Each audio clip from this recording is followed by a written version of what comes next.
Halo, Assalamualaikum warahmatullahi wabarakatuh. Selamat datang kembali di channel Kuliah Akuntansi, belajar seputar akuntansi dari YouTube.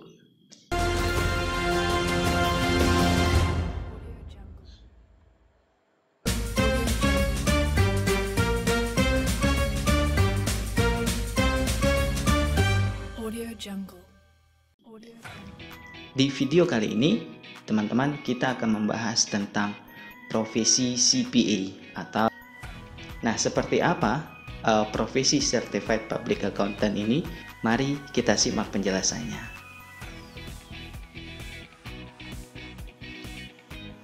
Nah, profesi CPA ini atau Certified Public Accountant ini adalah sebuah profesi dalam bidang keuangan.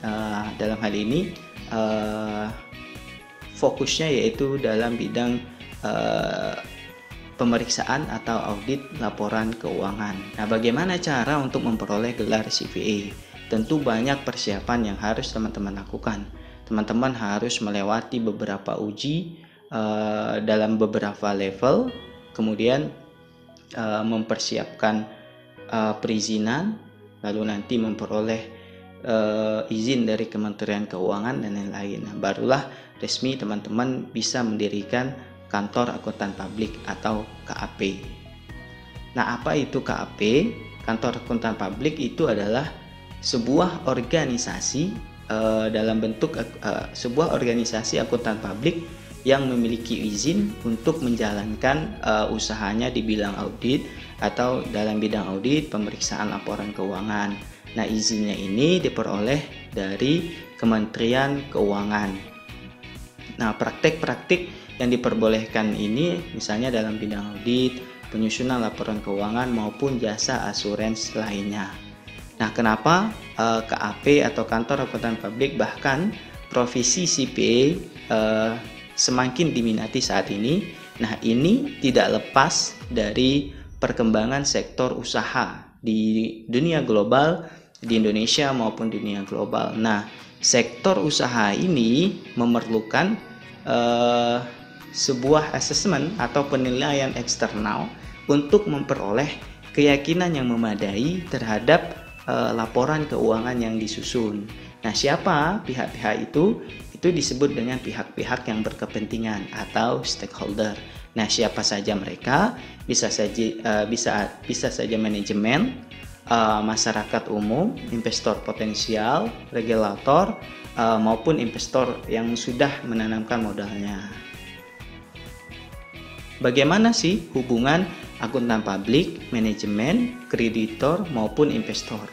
Nah, di sini yang wajib membuat laporan keuangan ini adalah manajemen. Kita kenal dengan istilah SRC atau penilaian dari manajemen.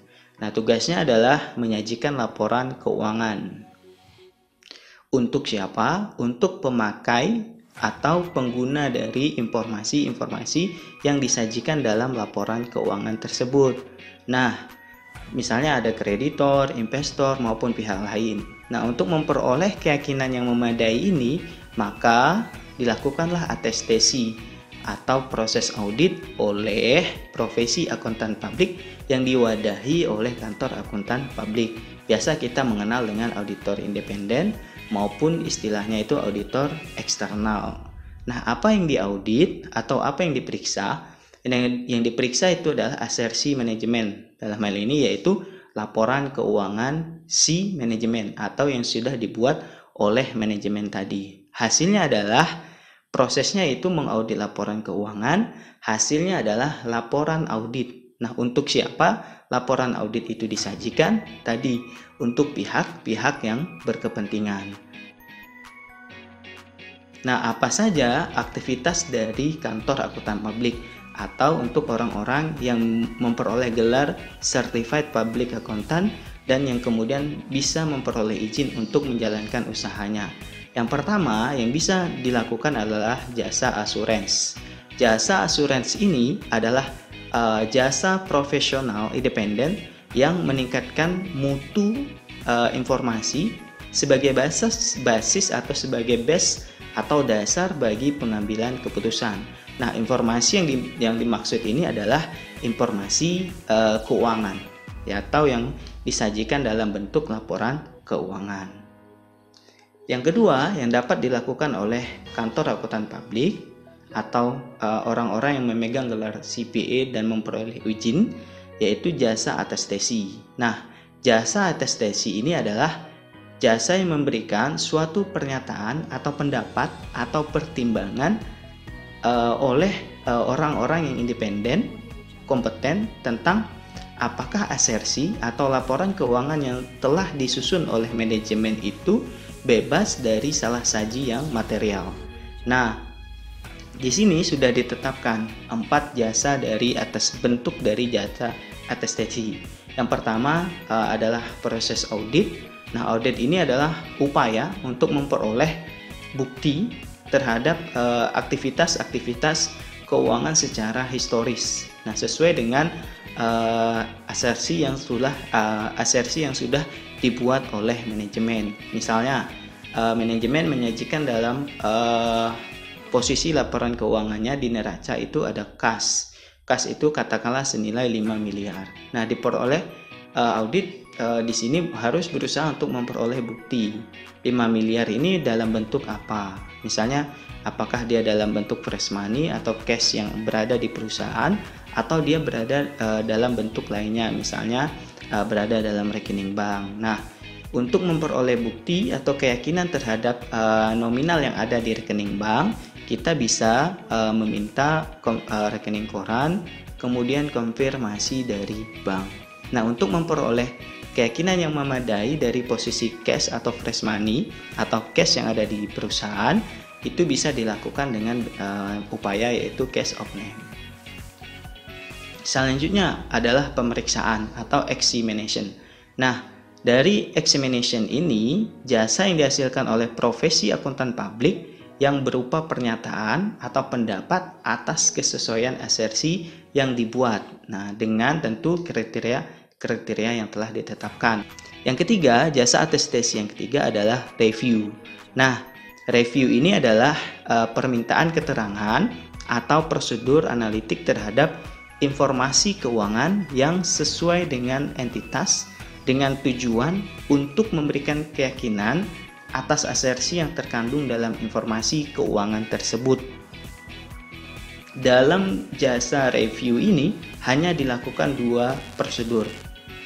Yang keempat, jasa atestasi adalah prosedur yang disepakati. Nah, jasa atestasi atau asersi manajemen itu dapat dilaksanakan oleh akuntan publik berdasarkan prosedur yang telah disepakati antara klien dengan akuntan publik. Nah, untuk hal-hal yang seperti ini biasanya akan kita hadapi ketika kita mendapat klien. Saya contohkan ada berupa LSM atau lembaga sosial atau NGO. Nah, biasanya NGO ini diperintahkan atau diminta oleh grantor atau donornya untuk dilakukan proses audit. Nah, biasa juga grantor ini hanya meminta audit prosedur, tidak audit general. Nah, prosedur yang dimaksud itu kesesuaian antara hal-hal yang sudah disepakati oleh grantor dengan si NGO. Nah, untuk tahu kesepakatan itu biasanya ada semacam standar atau standar operasional lah yang ditetapkan oleh si grantor. Nah, kemudian jasa yang bisa diberikan adalah jasa non-assurance. Nah, jasa ini jasa yang dihasilkan oleh akuntan publik, tetapi di dalamnya itu tidak memberikan suatu pendapat, bukan dari bentuk dari hasil review, tidak juga memberikan ringkasan temuan, ataupun dalam bentuk keyakinan yang lainnya. Nah, biasanya melaksanakan bisa dilakukan itu non-asuran ini biasanya dilakukan oleh kantor akuntan publik maupun CPA ini, yaitu hanya penyusunan terhadap laporan keuangan.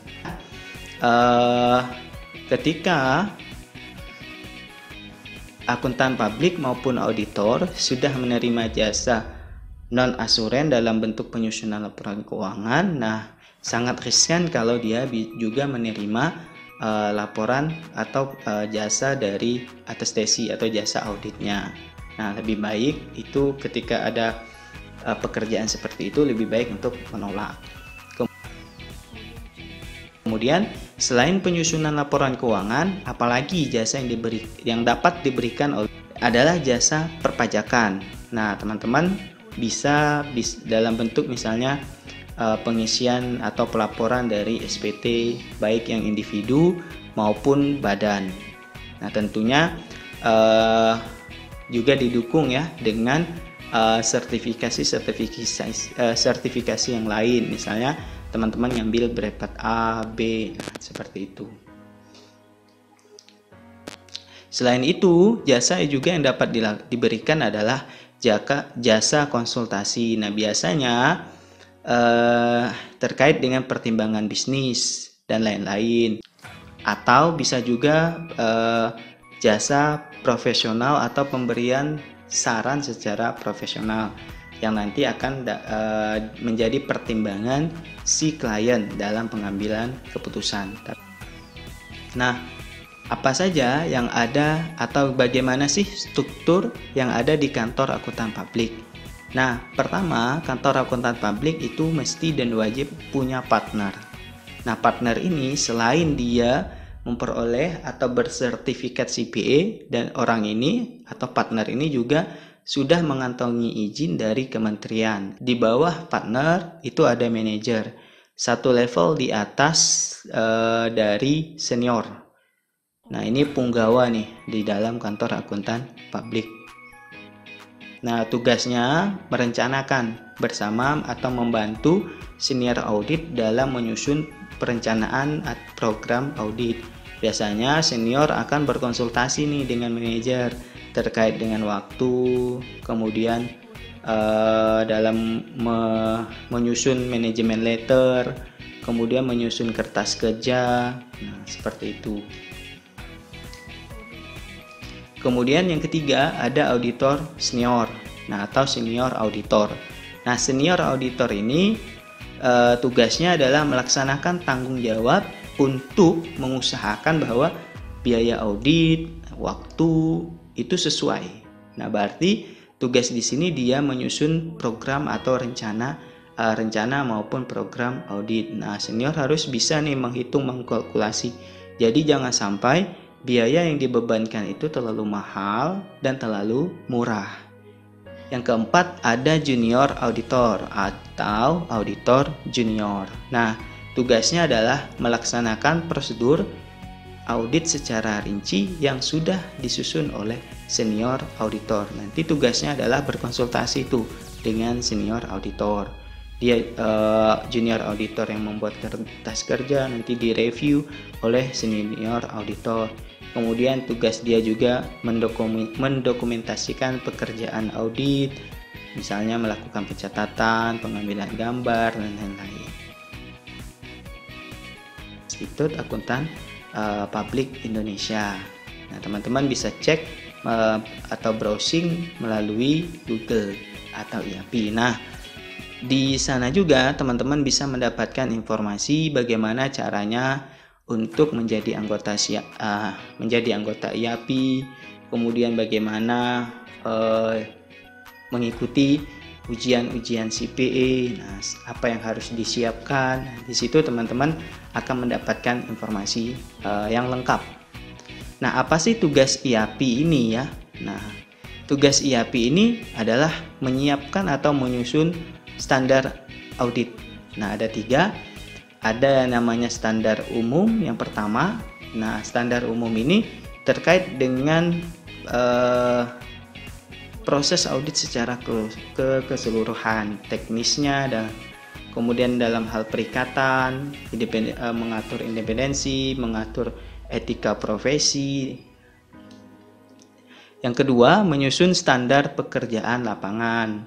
Nah, di sini di pekerjaan ke lapangan itu kita tinggal mengacu kepada standar yang sudah disusun oleh IAPI. Misalnya menentukan sifat, saat, dan lingkup dari proses dari audit. Nah, kemudian bagaimana cara menentukan bukti audit yang kompeten? Di situ ada kita tinggal mengikuti prosedur yang ada. Misalnya untuk menentukan bukti itu cukup, misalnya kita lakukan kita bisa melakukan inspeksi, pengamatan, permintaan keterangan. Nah, misalnya nih contoh, kita ada nih nemu belanja peralatan inventaris kantor seharga 20 juta. Nah, pertama kan kita bisa lihat nih kwitansinya, tagihan dari toko, misalnya benar nih 20 juta. Ketika kita kurang yakin, kita tinggal cek ke inspeksi langsung ke toko yang menyediakan, benar gak nih 20 juta. Kalau masih belum yakin, kita cek lagi di harga pasaran, seharusnya berapa. Nah, di situ. Kemudian yang ketiga adalah menyusun standar dari pelaporan, atau pelaporan yang dimaksud di sini adalah menyusun dari laporan audit. Misalnya laporan audit itu apa aja isinya. Nah, isinya memuat pernyataan, harus ada pernyataan pendapat, baik dia misalnya wajar tanpa pengecualian, dengan pengecualian, maupun sampai menolak. Oke, cukup sekian penjelasan saya mengenai CPA atau tentang kantor akuntan publik. Nah, sampai bertemu di video-video saya selanjutnya.